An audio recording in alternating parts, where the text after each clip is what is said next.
Welcome to the InnovaBuzz podcast, where our job is to help you build visibility, professional credibility, and connection with your ideal client by putting the human at the center of innovative marketing, so you can build and strengthen an engaging, enduring relationship with your ideal clients. I'm Jürgen Strauss from InnovaBuzz, and I'm honored that you're here with me. If you haven't joined our wonderful marketing transformation community yet, go to innovabiz.co and collect your free gift as well. Do subscribe to the show and also leave a review because it helps others find us. Let's get into today's masterclass on this InnovaBuzz podcast.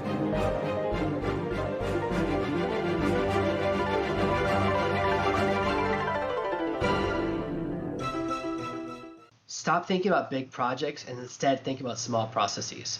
It's really overwhelming if you say, oh, I want to do something that's going to take 6 months or 12 months or 18 months. Take any goal or any task and break it down into smaller pieces, and it suddenly becomes manageable. Real success doesn't come from like a massive win or having a viral video. What real success comes from is consistent action every day.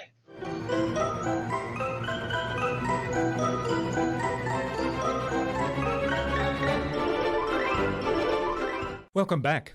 I hope you've had an awesome week so far.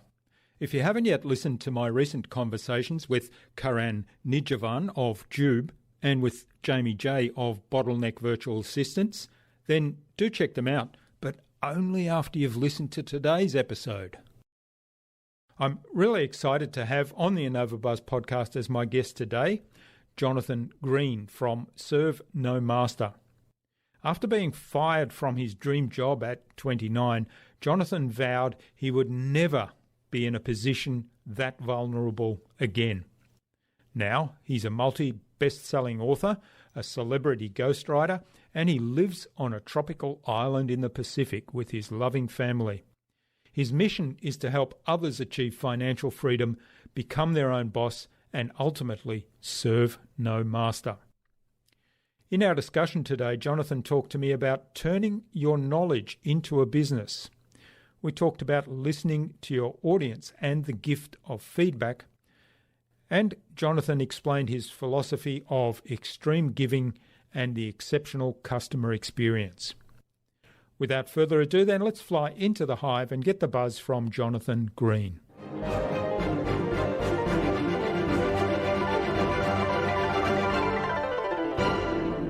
Hi, I'm your host, Jürgen Strauss from InnovaBuzz, and I'm really excited to welcome to the InnovaBuzz today. And this is the first guest I've had in this situation from a small little tropical paradise island in the South Pacific, Jonathan Green, who's a best-selling author. He's the founder of Serve No Master, and he's also host of the Serve No Master podcast. So welcome to the InnovaBuzz podcast, Jonathan. It's a real privilege to have you as my guest. Oh, it's so great to be here. Always glad to chat with you. It was amazing having you on my podcast, and now I'm really glad to hang out on yours. Yes, I did have the privilege of being on your podcast, and I also had the privilege of contributing to your Build Your Business Now Summit back in July, which I'm not sure how we crossed paths before that, but that's where we got to know one another. And so I'm really looking forward to digging deeper into your business today and into your life. But before we start talking about all things book publishing and serving no master, tell us a little bit about some of the pivotal moments in your journey and how you landed on that beautiful South Pacific island. Yeah, my journey began more than 10 years ago in February of 2010 when I lost my job. I just signed a lease on a new apartment, bought a new car with a massive car loan, and I came to work Monday in a blizzard and they fired me. And this was in the US still, right? Way back in the US, this was in the snow. So I was driving to work and I was like, look at me, I could take the day off because they said if it's too dangerous, you don't have to come to work. And I was like, no, I'm going to show them that I'm so dedicated. I'm going to drive it and be slipping and sliding roads in my new car. And I pull in and they were like, we're letting you go. And it was the pivotal moment in my life. And I said, I never want to feel this way again. I never want someone to have the power to affect my life so dramatically. If you think about it, when you have a boss, they can do so much to devastate you. I knew someone, he had a baby, and in December and then was fired before Christmas. He was like, that was the best time ever to lose my job. Like, Mm. when you work for someone else, they don't look at your life. They're just looking at their numbers or statistics. And when it's time to let you go, it's time to let you go. And often it's not your fault. It can be things outside of your control, whether the CEO made a poor decision or they just want to make more profits. And so they let go of 10% of the staff and just tell everyone to work 10% harder to make up for that. All of these things outside your control. And you lose your house, so now my transportation was in trouble, my home was in trouble, my ability to pay my bills was in trouble, my ability to pay for food was in trouble. All of these things that are all tied into our revenue stream. So for many of us, for most people, we have a single revenue stream, and if we lose it, we can go from the good life to the no life. And that's happened to some friends of mine. I had a friend, he was an executive, one of the largest companies in the world. They downsized him, not for something he did. They were just downsizing, a 10% cut. They always call it downsizing because they don't want to make it sound like what it is, which is really a Mm. slaughter. And he went from living in a 4-bedroom house, and he just signed 2 leases on really nice cars, and he was living in a studio apartment with like a mold problem, and his wife got sick. So it went from like really good to really struggling, and that's very common. You don't realize what can happen, especially because when there's these seasons like right now where so many people are out of work, the market is so competitive for every single job that it doesn't matter how wonderful you are, or because there's 50 people from the same company with the same qualifications and the same recommendations are all popping into the job market at the same time. And it's really what happened to me. I said, I don't want to fight for another job. I don't want someone else to be able to squeeze me again. And so I began to pursue what I've always been on the side, which was an entrepreneur. I never had really thought of myself as an entrepreneur. I never thought I could start my own business because I've been taught over and over again in school, work for someone else, job security, job security, job security. I finally realized after 10 years, I was like, man, I'm not making any money. I'm not happy with my life, and I'm not going anywhere. I don't want to be beholden to someone else. I don't want someone who to decide one day they don't like me and Mm. fire me. Like, people can just do that. They can just go, John, I don't like your haircut. You're fired. And there's nothing you can do, especially when you live in a right to work state, which really means a right to fire state. So I began to experiment with online marketing and building an online business and trying a lot of different ideas. And the first things I tried were like selling local services, and I would shoot videos for local businesses and post them on YouTube and Dailymotion and all the video sites, because this was before YouTube had totally dominated. And that was how I made my living. And I began to build a small business, which turned into a local SEO agency. And that was really my first success online. I was like, wow, I can act, people will pay me to do stuff that's not hard. And I also discovered that whatever you say the price is, people will pay it. So the first client was paying me $200 a month. The next one was paying me $500 a month. And eventually I had someone pay me $2,000 a month. And when you work for someone else, you can ask for a 10% raise, but not a 10x raise. That would never happen. So this showed me how much control you can actually have. And it's really scary, but it's also really exciting. It's the amount of control you have because you're all in. You're all in on every decision. It's either all the reward is yours or all the toughness. And even now, 10 years later, like, it was the getting fired was the best thing that ever happened to me. They basically said, get out of here, go have an amazing life. It was like that that moment where like the kids telling the dog to go out and have an adventure. Get out of here, get. Mm. That's what they did for me. Like, they thought they were destroying my life, and I make more than my boss by a lot, and I make more than her boss from when I got fired. So, and I work 10% as hard as they do. So they gave me the greatest of gifts of all time, which was absolute freedom. And it's what led me to where I live now. I was traveling the world full time. Someone I met through a business relationship says, hey, John, going on a double date, you need to come with me. And I was like, oh, that sounds like a terrible idea. Double dates is my least favorite kind of date. Went on the date, did not like the girl. She did not like me. Terrible interaction. He was like, don't leave, because if you leave, then my date's going to collapse too. He's like, I have an idea. He starts ordering all these tequilas, and now I'm married with 4 kids. So, he was right. He had a good idea. Like, it turns out if you hate someone, tequila will make you marry them and have a whole bunch of kids. So we're still together, still friends with him as well. And that was 100% someone I'd met through a business connection. I met his business partner in New York at a random conference, and then I met him because he was traveling through the city at the time in Asia. So you can have all these things become possible when you unlock from the commitment of a job. You're trapped to one location, you're not trapped to one revenue stream, you're not trapped to one boss. You can have all of these different opportunities. None of these would come into my life if I hadn't been fired that day. So like my kids are the result of that firing. And I'm guessing that having the 4 kids and with the lifestyle you've got right now, you've got plenty of time to spend quality time with your wife and your 4 kids and do fun things on that tropical island. Yeah, so I go surfing every day. I have a really great local surf instructor. You know, he was looking for work because so many people are out of work right now. I was like, hey, just come surf me every day. And we mix it up. We do surfing or paddleboarding. We're always on the waves. And today, after school, I'm bringing my 2 older kids and we're going to do surfing together for an hour, hour and a half. And it's really exciting. They love it. They want to go all the time. So I get to do all of these things. My biggest like challenges now are dealing with like being bored and having lots of free time. And my wife is very pregnant, so she can't do stuff with me. So the challenge I face now are a lot of it are time filling. Some days it feels like because I've got my business to a point where it's pretty automated, I feel like I'm not that important. So it's like the next phase you get to is where you're like, wow, this business will run even if I'm not here. Sometimes I'll message someone on my team like, oh, did you do this? Did you do this? Did you do this? Did you do this? And they've done all of it. And they're like, why are you asking? I did that last week. And I'm like, just want to feel needed.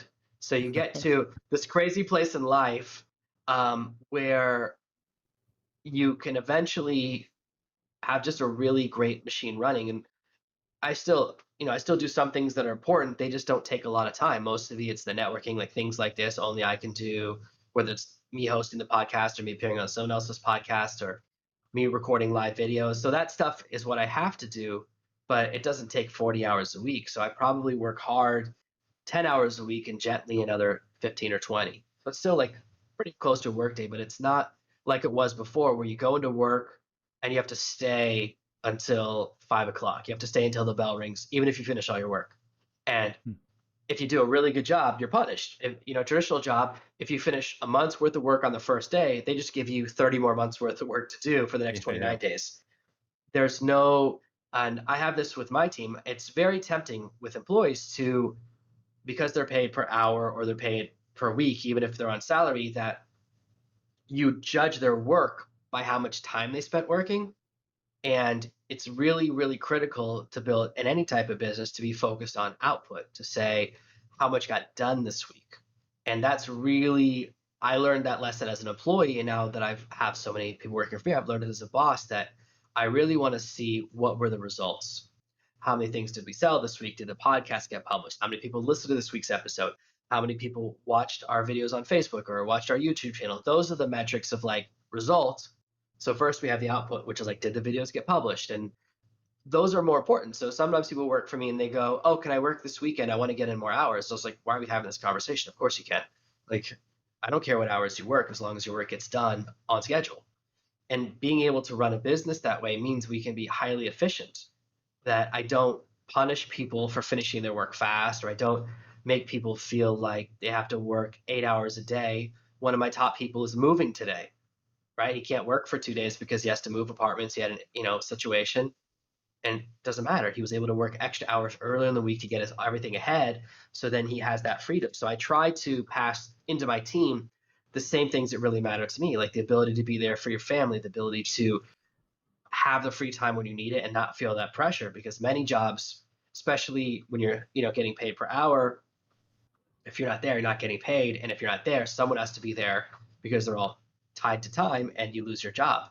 And that could be really tough. It's a tough situation right now. And I want to give my team that best experience. And fortunately, because I spent so long working for bad bosses, I've learned just a little bit about how to be a good boss. All right. Well, what is it you do today then in your business and why? So the main thing that I do is teach people how to turn what they know into something they can sell. So for a lot of people, they don't realize the value of the knowledge inside of them. And it can be really simple things. It can be, you know how to cut hair, you know how to build stuff in the backyard with your kids, all the way up to you're really advanced in physics or math or you're an accountant. And whatever it is that you already know, you can leverage that into a business. And it can be, maybe you already have an asset you can leverage and you don't realize it. Like you have a garage you don't use. Well, then you can rent out that space. So whatever that is, I start off saying, well, let's figure out what you can leverage to start making revenue in a way that's scalable. A lot of people, when they think of like side hustle, which is a term I don't really use, I know it's cool, too old for that. It's, you end up working for someone else. You're working for Uber, you're working for Lyft, you're doing Airbnb, but those aren't really businesses because you're working for someone else. I think Uber every month for like the last 6 years has cut wages every single month. So that's not the business I want to be in. The same thing for Airbnb, right? Airbnb is hard. Either you're renting out the space where you live, which means it's not scalable because you got to be somewhere else when you're renting it out, or you're trying to leverage other properties and there's always issues. Like it's illegal almost everywhere.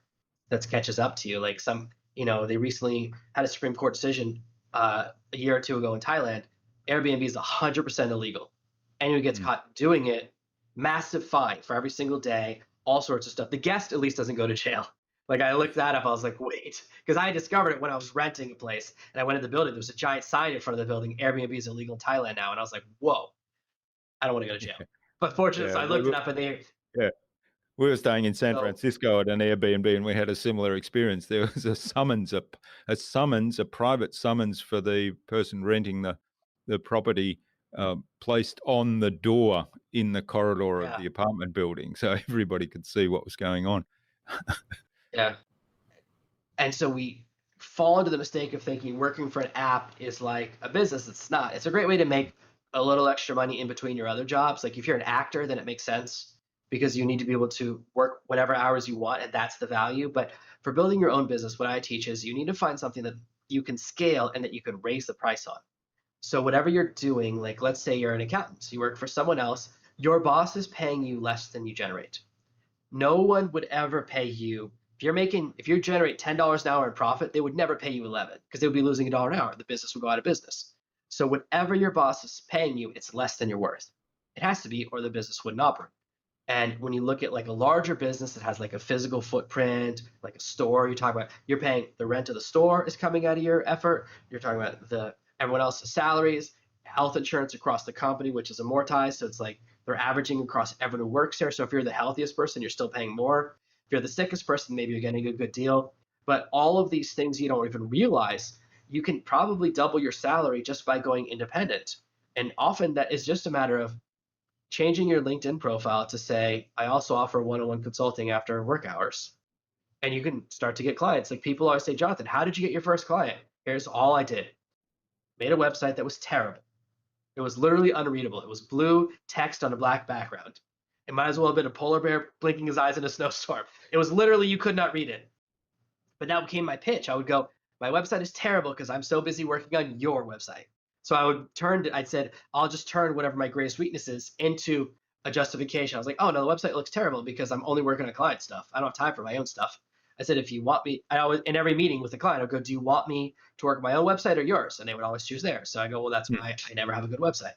Eventually I did have time to build one, had the money, but it took me 4 days to get my first client. All I did was post an ad on Craigslist. Post an ad on Craigslist saying what I would do, and I made a little flyer. So it was like an image ad, you click on it, and the person gave me a check for $200 4 days later. It was amazing to me. I said, wow, this is possible. And that first payment is so important, whether it's $1 or 42 cents. The first time money goes from the computer into your life, whether it's a check or a direct deposit, it changes how you see it. So it goes from possible to real, and then success becomes much more likely because most people give up. They don't have the motivation. So what I try and teach people is the fastest path to making a little bit of money online so they can see that it's possible. A lot of it starts with leveraging existing asset and doing something that's still trading time for money or effort for money, and it's linear, but that's in order to get you some breathing room between you and your job. Most people spend, in America at least, spend 10% more than they make. So when they get a raise, they also get more debt. Like they get a higher credit card limit and they use it. And that's basically every American. So you have massive amounts of debt. Everyone has student loan, everyone has credit card debt. Then you buy a house, then you buy a car. And what you're doing is kind of load balancing and saying, well, which one has the best interest rate? Okay, I'll pay that the most this month. All of that stuff. So most people at least are not increasing their net worth. They're trying to get back to zero. Most people are trying to get back to the same value they had when they were born. And that's really unfortunate. So I try to bridge that gap first. So the first thing I say is, let's get you to where you're making 10% of your salary so that you're back to no longer increasing your debt, but you're at break even. which most people are happy to get to. And from there, the amount of stress you have goes down so significantly. Like everyone, I've had money issues in the last 10 years. It hasn't been all roses. We've had some tough seasons. We had a couple of tough months this year. We've had some pretty significant family emergencies. Like my entire savings went into some medical bills for my wife and kids one year. Guess what? Got to get back to work. You got to get out there. So having the ability to raise more capital when you need is very freeing. So when you're not scared and you hit 10%, because if you can make $100 a month, you can make 200. You make $200 a month, you can make 1,000. It's that first piece that's so critical that it goes from, oh, I've heard you can make money online to I know I can make money online. So I really try to teach people that. And then the more advanced part of the business is really teaching my core business model, which is called extreme giving, which is what my entire business is built around. When it says every single person who enters my life, whether they're a customer or in the pre-customer phase, I want to give them more value than anyone else. So I spend, out of a week, 10% of my time I spend on paid content, whether that's coaching calls or creating products. 90% of the time is stuff that I put out for free. I want someone to see more YouTube videos, more Facebook videos, more posts, more blog posts, read more free books, get more free training that works for me. Because then when they are ready to spend money, they go, man, everything Jonathan showed me worked and was amazing. So they have this massive feeling of rapport with me, a massive feeling of connection, because I didn't hide everything behind a paywall, which is what I used to do. So by over giving, you can form a relationship in any market. You don't have to do anything hard. People always say, oh, I need a big audience to get started. You don't. I did not have a big audience. My audience now is 15 times bigger than it was last February. So in 18 months, it's grown 15x. How? Because I said, I'm just going to reach out to every single person I want to do any type of business with, invite them to do an event like you. We reach out to you and said, hey, we'd love to have you in a summit. And I say, let's make sure that every participant gets more than they give. So if someone sends me 100 customers, I send them 200. If someone invites me on a podcast or if someone sells a bunch of my product, then I'm going to try and sell more of theirs. And I'm always trying to be like the best person when it comes to paying affiliates, when it comes to rewarding people for participating. I say, what is everyone else paying? Everyone else paying 40%, let's pay 45%. Everyone else does this, I want to do more. And I'm always trying to do that, not just to be manipulative. I mean, it's great that it has a result, but it's more important that I want to be the person everyone wants to work with. I want to be the person everyone wants to hang out with. And you can enter any market this way. You can enter any market with the biggest giving heart, and audiences will be attracted to you, and other people want to work with you. There's no one you can approach in business and say, hey, if you give me $1, I'll give you $2. That's going to go, no. Come on, like no one's going to say no to that. So if you have that mindset, and obviously that's a Ponzi scheme, so you can't actually do that, but that mindset of whatever you do, I will do more for you. I will over deliver and give back to you tenfold. Suddenly business is easy. So you can enter a market and you can start meeting people and say, hey, I have an event or I'm doing something cooperative and I want to invite you, and here's other people that be invited. And by bringing the event together, it creates the value. A great example of this is like TED Talks. No, I don't know the name of the guy that organizes them, and probably nobody does. Maybe you do, but I certainly don't. No one cares about him. He's just an organizer, but he created an event, and then the event has this momentum. And now there's all these other kinds like TED Local and TEDx and TED this and TED that. And all of it came because you bring together great people. And if you go to each person, I want to let you speak to my audience, and he's got the rules. Like, I don't know how long the TED Talk is. I think 18 minutes or whatever the number is. And here's all the other people. There's going to be scientists and poets and this and that. And it's really, when he was starting out, no one knew who he was, right? But you create this idea of the audience is going to have an amazing experience. Your customers are only going to be exposed to amazing speakers and amazing content, and you're going to get exposed to everyone else's amazing content. That creates momentum. So when you switch from trying to sell stuff to trying to give, it's really, really easy to build a business. And I wish I figured that out 8 years earlier. I wish it hadn't taken me 8.5 years to figure out, because I was like, I'm an author. You want to read one of my words? You got to pay for it. Yeah. But once I switched to this mindset, everything is so much easier. Every time I outreach to someone, our biggest issue is when I invited people to the summit you participated on, too many people said yes, way more than we were expecting. So our conversion rate or our response rate is so high. I was like, oh man, we didn't have the infrastructure for that. We were trying to grow slowly. So now, before we have our next event, we're doing massive infrastructure. We've hired new tech people or doing all this back end so that we can support a larger audience. And obviously, we don't want the partners or the customers to ever see that. But on the inside, I was like, we should be doing better for our partners. We should be over delivering. We should be doing more. We should be doing better. Because that's my number one conversation. It's never we should be making more money. Obviously, I always think that, but it's really, I don't want anyone to ever see us blink. I never want a customer to have like a video not play or something not download. Like that stuff drives me crazy. It's always outside your control. It's like, oh, Yeah. this website, like I just bought an hour ago this new antivirus software. And when I went into the dashboard, it was down for like 7 minutes. I was like, what? Like, Great. of all the companies in the world, like, how can you? I read so many reviews and it was like, oh no, I bought the worst one. What happened? They're out of business. But it's, it was working 5 minutes later. But those, even a tiny minute of a bad experience, I never want it to happen. And when you switch to that mindset of generosity, all the other things that I used to work really hard at, like chasing sales and getting on the phone and conversion and push, push, push. Now that I don't have to think about that, my life is way less stressful because I just do things that I like. I can just do stuff that I can give away and create content for the purpose of helping people because I know that when you give first, the profits will always follow. And I was listening to a comedy podcast today, and these two guys were talking, and they're like, they look the same. They go to all the same auditions for the same parts. And they were like, he's like, I really thought I was unique until I walked into an audition room and I saw 20 other guys that look like me. And that's a real revelation that we aren't as unique as we think. The thing that about me that's unique is not what I teach. As much as I have this idea of generosity, I didn't invent that. Like I didn't invent the idea of give people good stuff, right? Like I wish, but nothing I teach is 100% unique because businesses existed for thousands and thousands or millions of years. Maybe dinosaurs had businesses, and it's not that. The people like me, and then they buy from me, or then they want to learn from me, and that's how we choose people.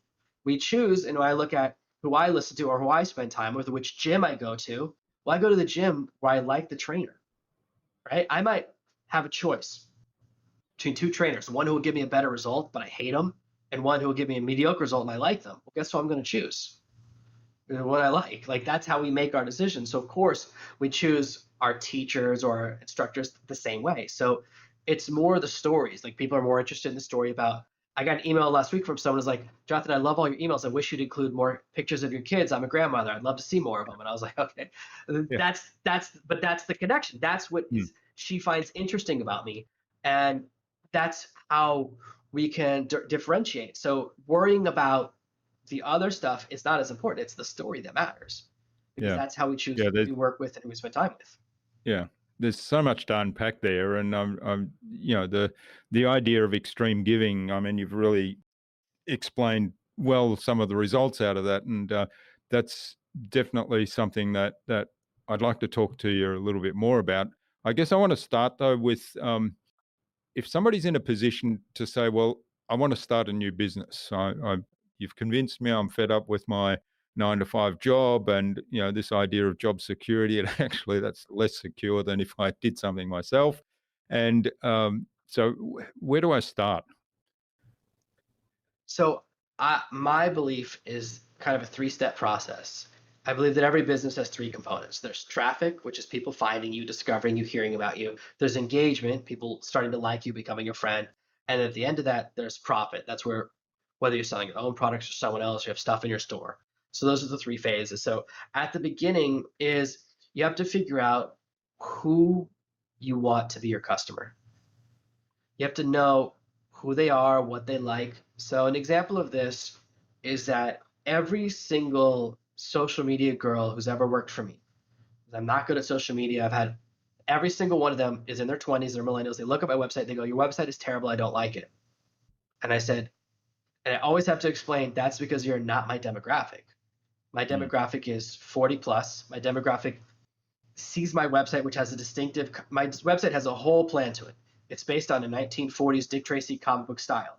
And what happens is when people see that, number one, they always know it's my website. You're never unsure. Like you're never wondering whose website you're on because I'm the only one that does it. And it gives you a flicker of, oh, I remember those comics in the newspaper, or I remember my parents liking them. So it's enough to activate a specific thing. But people under 30 have no idea what I'm talking about. They haven't even heard about, they don't even know about the Dick Tracy movie from the 1980s. Like they have no idea. And that's important. If my audience was millennials, everything would look totally different. My entire approach would be different. My entire messaging would be different.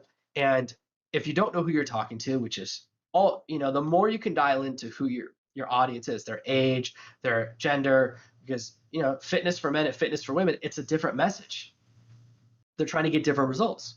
Men want to be stronger and they want to have really big muscles. Very few women want to have giant muscles. But if all your ads to women said, get the biggest muscles in town, you could beat up everyone in the bar, most women wouldn't respond to that advertising. Some would, but that's because you're not paying attention to who you're talking to.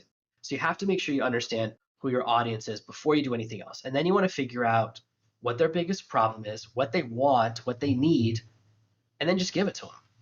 So if you figure out what everyone needs and who you want, who they are, well, then it starts to fall into place. So that's really kind of my big picture strategy is I look, where are these people spending time? If it's Facebook, then I'm on Facebook. If it's this is such an example of this. It happened to me when I was in my late 20s. I was 27 and I moved to England to go to music school. I was DJing and producing, and every night, all the guys I knew would all go to the kind of pub that no woman would ever set foot in. In the first 6 months I was there, I remember once 2 girls walked in, looked around, and walked right out. And at the end of 6 months, one of my friends was like, how come we never meet any girls? And I was like, because you have the same number of girls here as you do in prison. Like, I realized that we were going where we wanted to be, and you have to go where your customers are, whatever that is. So I had to go to the kind of places where I have big crowds, loud music, place I would feel uncomfortable, because otherwise I'm never going to meet anyone. So we have to step out of our comfort zones into where our audience is. We have to find out where our customers are, where they're spending time, what they need, and then meet them there. And when you do that, it's much easier to start a business. This is why when you buy a franchise, the location is so important, because if you choose the wrong location, then the customers aren't in that neighborhood. If you choose, like if you have a product that's very expensive and you're in like a blue collar neighborhood where no one can afford your product, then it doesn't matter. So you have to match what your audience needs, what they can afford, to what you bring to them. And that's the opposite mindset. Most people create a product, create an idea, and then go looking for an audience. That's very hard. Very, very, very, very hard. Yeah, it's much easier to go the other way around. And here's the best thing. People will tell you what they want. People will email you and say, will you make this product? I want to buy it. I do that. I've emailed people whose software I use. I was like, look, man, why don't you double the price and add this feature? Gladly pay it. Because we all would, right? If there's a feature that you want, whether it's in a car or your electric toothbrush, you're not going to keep it a secret. You don't want to buy it for whoever figures it out. You'll tell them. People love to give their opinions. Look at Amazon. Every single thing has a review. I read a review today of a book that was so crazy. It was book 2 in a series, and the guy reviewed book 3, which hasn't been written yet.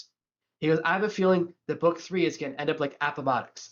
And I was like, wow, this is a future sci-fi book. This guy's convinced it's going to end like like a battle for the American Civil War. And he's like, if I didn't think that was going to happen, I'd give this a better review. I was like, that is not fair. Book 3 hasn't been written. You might have guessed wrong. So people love to share their opinions more than anything else, and you can pay attention. And there's really easy ways to do that. What I like to do is I'll go to like a Facebook group or a forum. Now it's more on social media. It used to be I would look at like a Quora question or a Yahoo question before that and see which questions got asked the most, and then even more important, which questions got like the most traction. Because you can see like how many views and how many answers, and you see like, oh, this one has 100 views and this one has 6,000 views. I'm going to know that's more interesting to people. So even by people's viewer behavior, we can figure out what they're interested in, what draws their attention. And we no longer have to like struggle for marketing data. Like before the internet, you had to pay a lot of money for marketing firms to do research and have people in like a room and say, which of these 2 things do you like? What do you not like about this TV show? All of that stuff. We don't have to do that anymore because all the data is out there and you don't have to pay for it. So you can look at what do people like? What are people responding to? What type of messages do they like? What type of things do they do? I ask people all the time when they participate in events. My most common question I ask is like, hey, what's the last thing you bought online and how much did it cost? And that tells me a lot. That tells me what kind of money they spend online and what kind of products they're responding to. And it's really wide variance. I've had everything from a car all the way down to I downloaded a book for 99 cents. And that tells you where people are, because some people will only buy stuff through Amazon. Like they will not shop anywhere else online. And that's totally fine. That's who they are. And some people would never shop on Amazon and they only shop in like very specific ways. So just to understand your audience, you can just ask them. It Mm. seems like really hard, but it's not. People Yeah. will tell you. So that's how I think you can start any business in any niche is find where your audience is hanging out, show them that you're like not a sleazeball by trying to sell stuff right out the gate, and just hang out and be like, why do you like this? Why do you like this music? Why do you like this band? And they'll tell you. I don't understand the music teenagers listen to. I've already gotten to that age at 39. I'm like, I don't know, why do they listen to this? It's terrible. You know, like, uh, you should listen to what I listened to 20 years ago. It was really good. This is not as good, right? But you can ask them and then they can explain it. Some people have a really sophisticated answer, and sometimes it's like, this music makes me feel X. And if 50 people say that, then you know that's how you want to make them feel. You Mm. can find the answer in the data. Just like Yeah. 1 out of 10. Oh, That's great advice. I mean, it's a classic. To me, it's classic human marketing, but so many people ignore that, forget about it, and get things the wrong way around. Like you said, they develop a product first and then go try and find a market for it. So, talking to customers, you've identified a problem or a need. You've decided, hey, I've got the skills to address that need to help you go from where you are right now to that new state you want to be in, that, have that feeling, solve that problem. So tell us then, how do you take that extreme giving mindset and use that to start building relationships with the right people? so what I do is I create something of value to give to the people in that audience so that I can speak to them again. What I want is more chances. If someone visits your website and then leaves, if you don't get their email address, you're not in control. You can only speak to them again if they come back. What I want is ability to speak to you. So I want to, for me, I'm mostly an email communicator, but you can be Instagram, Twitter, WhatsApp. I found out this week that WhatsApp is a social media platform. I had no idea. That's how behind the times I am. There's always new ways, but however you want to be able to communicate with them, where you can send a message when you want to and they'll hear it. That's what you want, is to build up, whether you call it a list or an archive or a file. They used to call it in direct response marketing. However you want to communicate with your audience, and you give them something of value that's valuable enough that they will give you that piece of communication, that will open that line of communication with you. A common mistake I see people making is giving away free gifts that are terrible, that are trash. And this is big and small companies do this. People have this mindset of your email address isn't worth very much. So I'm going to give you just enough that you'll give me your email address, because once they have it, I know that an email address has a certain value and then it enters into my numbers. I know what an email address is worth over time. And so they give the bare minimum. And guess what? Your audience, your entire audience, probably a little bit hates you.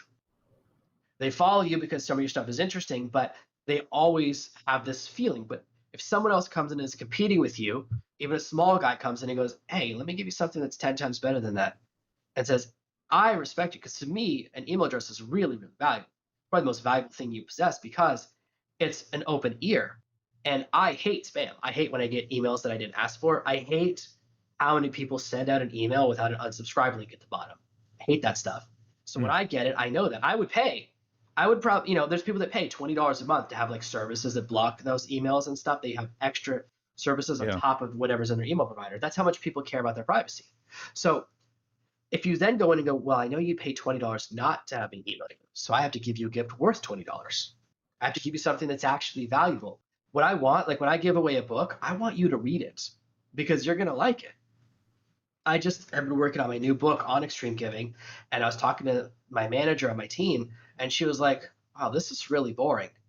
And I was like, no, that's like, to me, that's the original sin. That's the worst thing you can say. I've been working on it for 3 months. I said, okay, I threw the entire book away. I started again from scratch this week. I wrote from word one. I had to start all over because I cannot you can't give someone a boring book. That's like, I might as well ask them to hate you. I might as well walk up to every person and say, if you give me your email address, I'll slap you. And people don't think that. Like, it has to be something that, it doesn't have to be a book. It just has to be something that meets your promise and they can implement. So you can give a one-page PDF that teaches people a really cool trick. I once learned from a life hack that you can cut a potato in half and use it to unscrew a broken light bulb. And I had to do that once. And it worked. I couldn't believe it. It worked. I was like, stuff like that never works for me. I'm not handy. And that still sticks with me, right? So you can do something really small. Like, here's how to solve this specific problem. So it's tempting to go, I'm going to make a free gift that solves 50 problems. No, no, no. It's better to do something small that someone can consume in 10, 20 minutes or an hour, no longer than an hour, and they can do it and it works. Because then they know you teach them stuff that works. Like, don't teach people a really advanced magic trick. Teach them a really simple one that anybody can do and they can learn really quickly. It doesn't have to be super impressive. It just has to be proof that when you say something, that's what they get.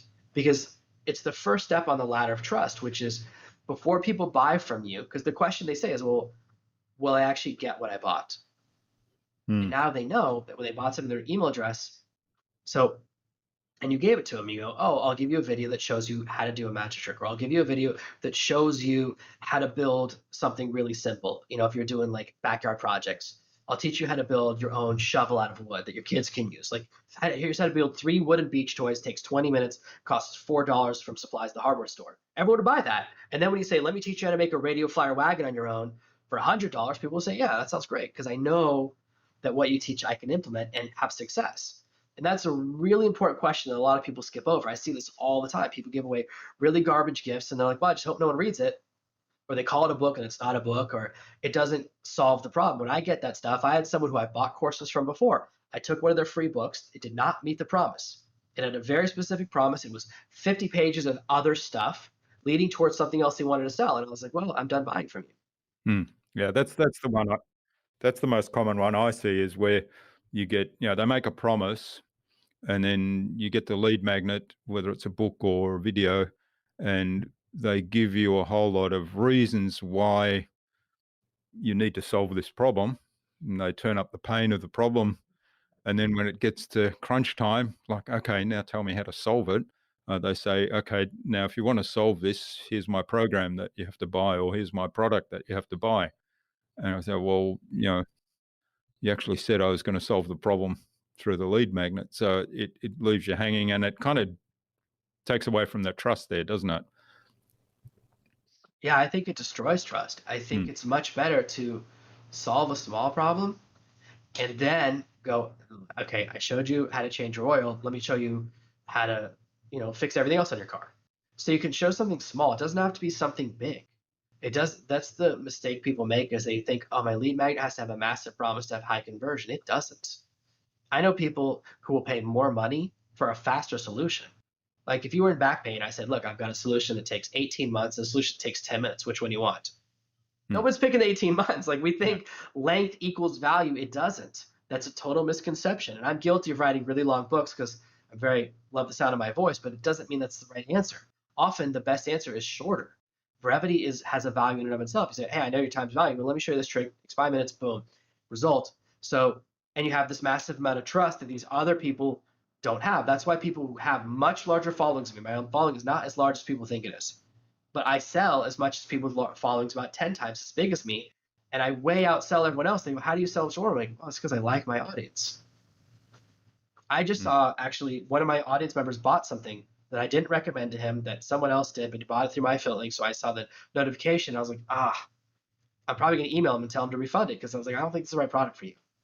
Yeah. Guess what? I lose money today, but I'll make money in the long run because I want to give people that value. So the hard thing about extreme giving is faking it. Like, some people hear this and hear me explain, they go, oh yeah, I'll just fake it. It's really hard to fake it because you'll forget at some phase of the relationship, and like, then it will break. It's much easier to just believe and do it. Then it's Yeah. easy. Well, there's something you said there a moment ago about getting your client to refund the money, and you forego the affiliate payment, and I think that really is core. That what you care about most is their success, and if you believe that that product isn't going to contribute to their success, you actually tell them that, even though it might hurt you. So that, to me, that's part of extreme giving as well. So, hey, we're not a good fit for one another. Mate, that will be another example of that, and refer them on to somebody who might be a better fit. Mm-hmm. One of the things I'd like to explore a little bit is from that first lead magnet, let's call it, that book or that transformation you've given them, and you've got their email. How do you then go about building on that relationship, on that fledgling relationship? How do you nurture it? How do you keep giving, and then the transition to actually a paid product? So my process now is, first phase is killing with kindness. So day one, you get a gift. Day two, you're getting another gift. Day three, you're getting another gift. Because I want people to go, the first gift was amazing. There's another gift, and just I want them to be overwhelmed with my generosity. So I want to solve 3 problems. You don't have to do this. This obviously takes more time to build up to, but I really want to give a lot of value, and I want to demonstrate. Basically, I want to overcome as many objections to a purchase as possible. Like, I want them to know if they email me, I'll reply. I want them to know that if they have a question, I'll answer it. I know that if you reach out to support, the answer will be there. If they need to download something, the download link will work. The more of those things people can experience early on in the relationship, easier everything else is. So I want people to experience as much of that positivity as possible. And then it's important for me to people to understand how I market. What I do is I create a relationship and then I curate. There are millions of products online that you can buy, and some of them work and some of them don't. My job is to put in front of my audience courses that are the right fit for some of them. Sometimes people email me and go, Jonathan, this course is not the right fit for me. Why'd you recommend it? I was like, no, it's not the right fit for 99% of my audience. But there are things I don't know how to do. I don't know e-commerce. I've never sold a physical product. Like, if you want to sell necklaces online, like a friend of mine does, one of my first great success stories, he's sold millions of dollars of necklaces through Facebook ads and e-commerce. Guess what? I'm going to tell you to go to my friend Jack, because I don't know how to do it. So it's, even though you like me, you might want to do something different. Like, if you want to start a franchise, I'm not the right person because I don't know how to do that. I've never done that. If you want to get really good at social media, boy, not me. So I put in front of you, but that doesn't mean every person. Like, I don't expect every person to buy every product. I'm saying my job is to really scroll through and make sure I don't put garbage in front of you. So make sure that instead of you hearing thousands of messages, you just hear 1 or 2 a month that you can choose from. And you go, oh, this is the right fit for me. This is the right for me. Oh, this one is interesting. Oh, no, it's not right. And then maybe number 4 is the right fit for you. That's my approach. And it's never the hard sell. If people call me or email me and ask about to buy a product, very high odds I will say no. Because if you need to ask me if it's the right fit for you, it's probably not.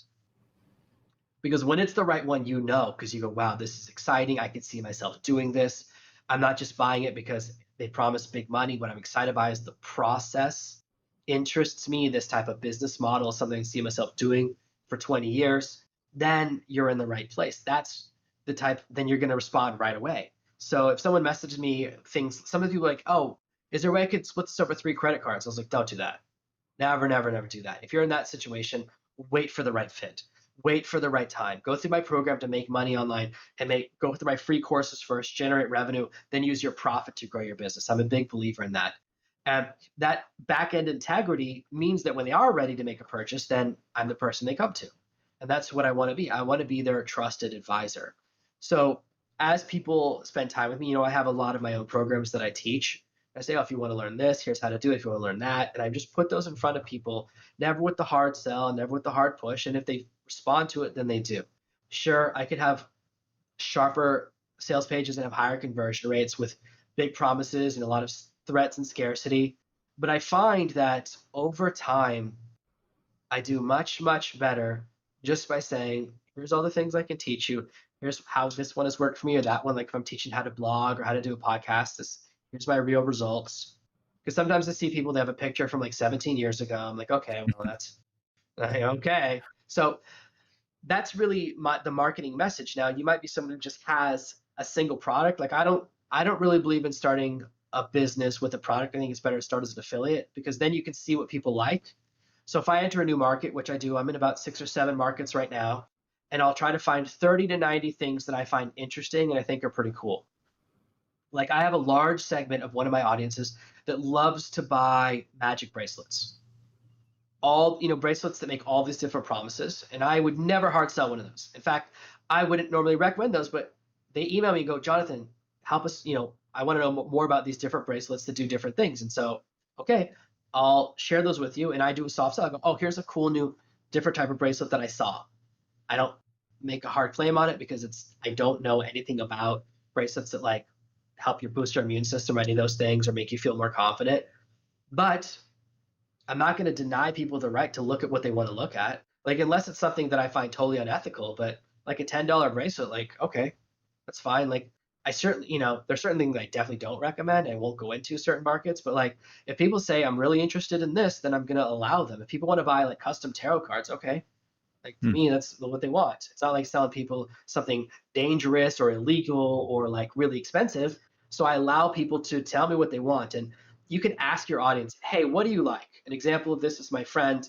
He's in a fiction. He's in the fiction space. He does fiction books, really big following.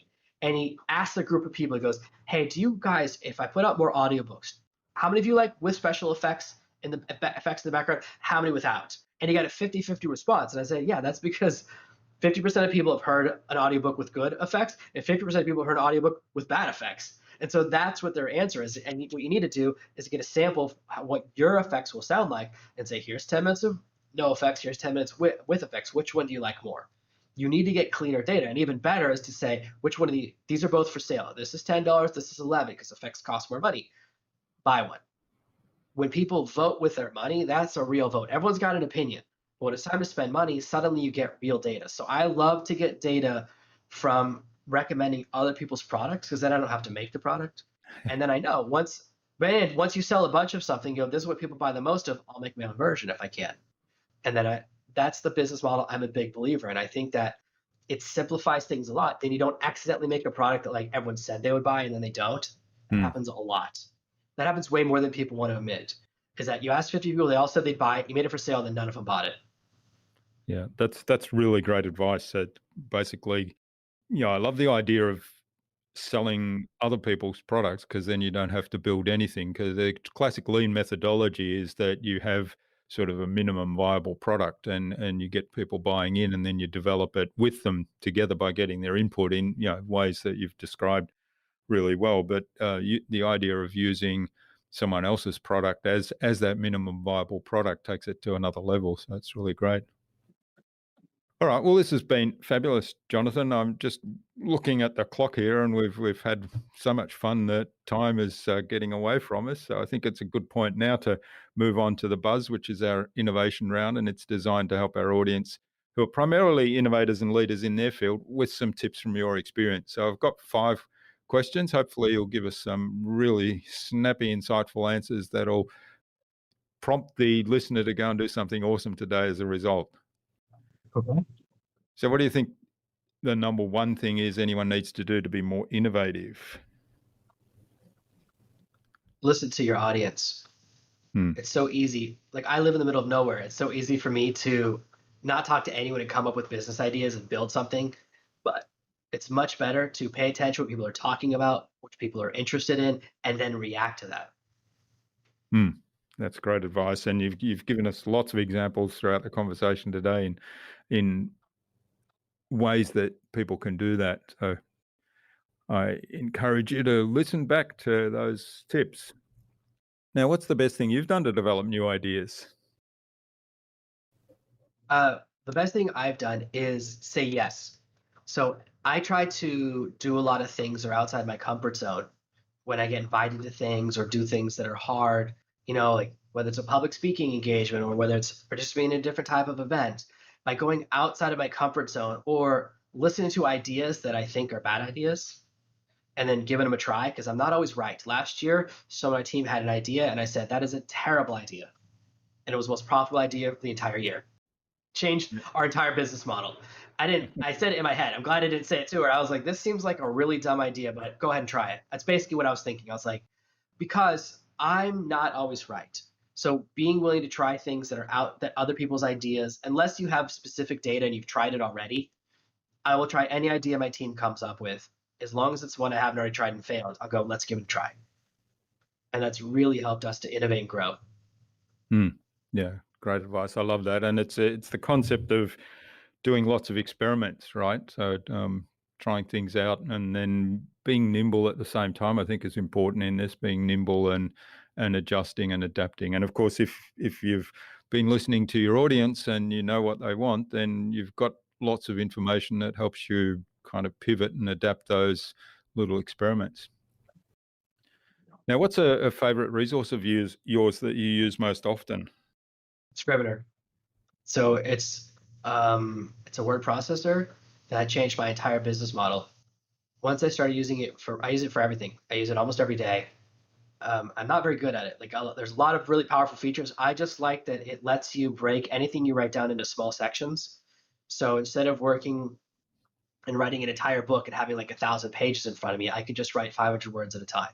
So the ability to like create folders and subfolders within a document revolutionized how I write and how I can create a marketing campaign or write a book or write a video script because I can break it up into smaller sections and it's never daunting. It takes away the scariness of what I work on.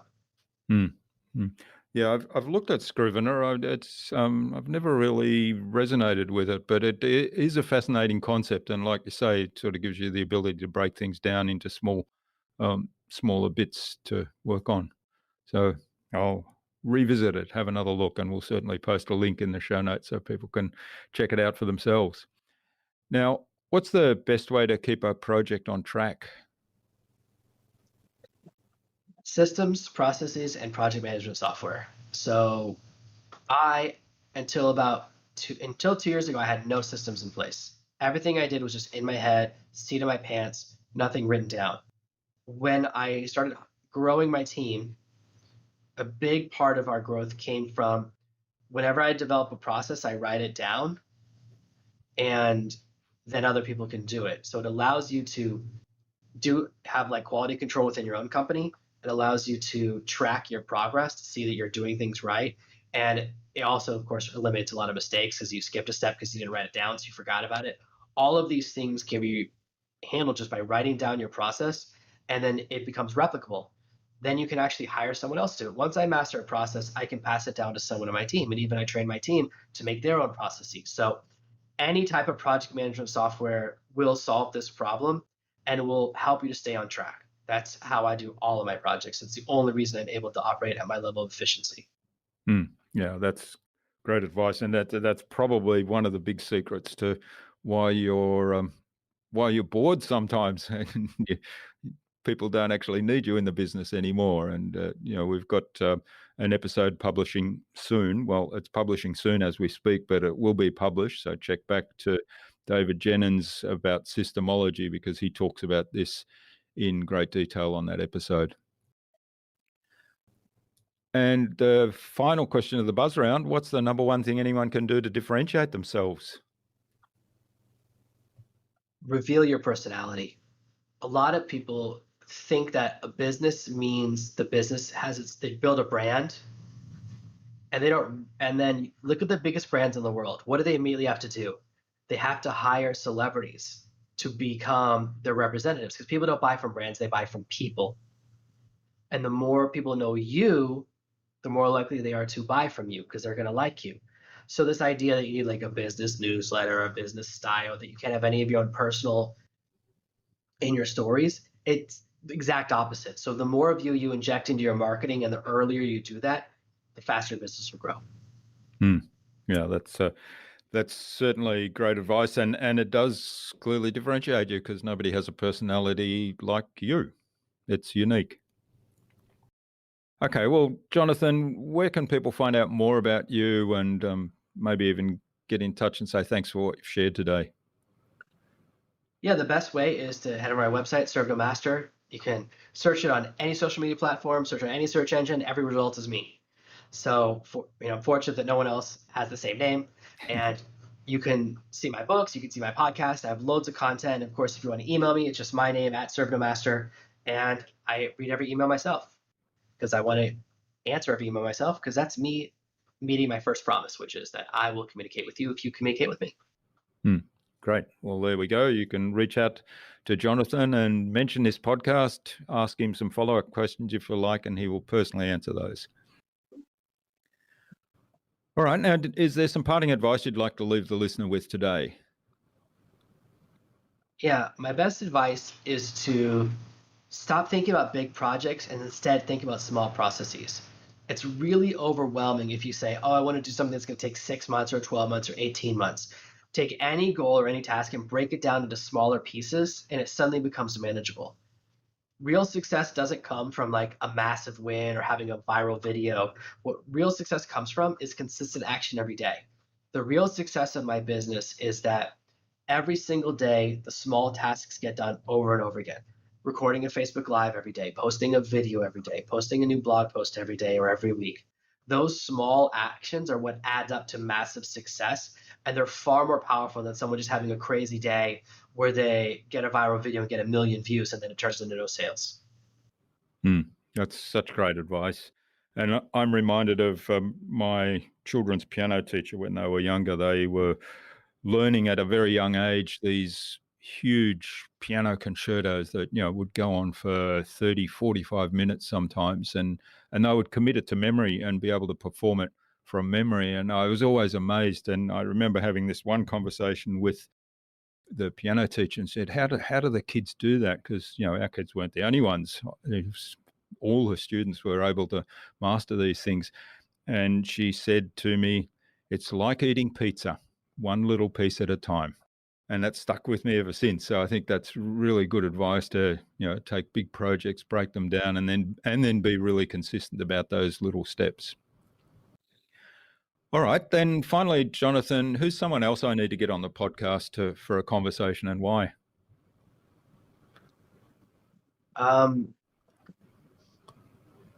Let me think. Someone I look up to is Derek Depker. He's the first person that showed me what you could do with audiobooks. He's the first person I learned about Amazon ads from. He's got a great podcast. I've been on his podcast. He's been on mine. He's one of those people who every time he does something, I'm jealous. So he'll post a video and I'll post a video and he'll get more comments. So I'm always trying to catch up to him, like things like that. So he's just really good at that. So his podcast is great. And some of the things that I learned, he's one of the people that I've learned from. Okay, well, we'll get an introduction to Derek from you, and we'll see if we can make a time to have him on the show as well. So thanks so much for sharing your time and insights with us so generously today, Jonathan. This has been really amazing. You've sort of outlined a great process for starting a new business, getting really clear on who it is that your ideal audience is and what kind of things that they do, what kind of problems they have, where they hang out, and then connecting with them and using the mindset and philosophy of extreme giving to start to build that relationship and then serve them. So I wish you all the best for Serve No Master and for your future, and have fun surfing on that wonderful tropical island, and let's stay in touch. Absolutely. Thank you so much for having me.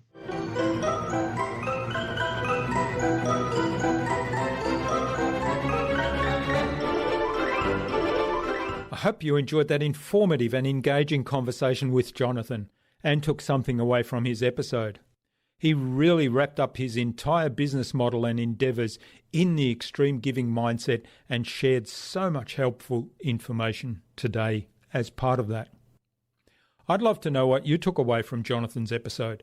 Leave a comment below the blog post, which you can find at innovabiz.co/Jonathan Green. That is JONATHANGREEN. All lowercase, all one word, innovabiz.co/Jonathan Green.